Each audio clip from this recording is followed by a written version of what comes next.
नाज़रीन, जोही खां असां सां रिपोर्ट शेयर कई है मुश्ताक अली रोधनानी। रिपोर्ट मूजिब जोही में न्याज़ी सरकार तरफां मुल्क अंदर महंगाई के खिलाफ पाकिस्तान पीपल्स पार्टी के मरकजी सॾ ते जोही में पीपी के ज़ियालिन वर्करन अगवाणन कामरेड गुलाम नबी बाहूटो, शरीफ जमाली, मुर्तज़ा जमाली, गुलाम नबी बबुर, मुख्तियार लाशारी, हलीमा तहीम, मैडम मुमताज मेमुन की अगवानी में मखदूम बिलावल पारक खां हथन में बैनर और प्ले कार्ड खनी गो न्याज़ी गो जा नारा, 1 टके के 2 न्याज़ी जे नारन की गूंज में रैली कढ़ी दादू जोही रोड ते धरणो हयो वियो।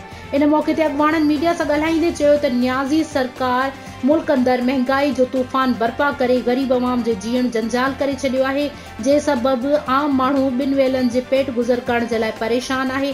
गुरबत सबब जिंदगी जा ॾींहं उझाए रहिया आहिनि। हिननि चयो त पाकिस्तान पीपल्स पार्टी गरीबन की पार्टी आहे जे सदाई गरीबन के अटो लटो ऐं अजो ॾिनो आहे, पर न्याज़ी सरकार घाटे तोड़ महंगाई करे गरीब माण्हू जे जीअण जो हक़ खसे रही आहे।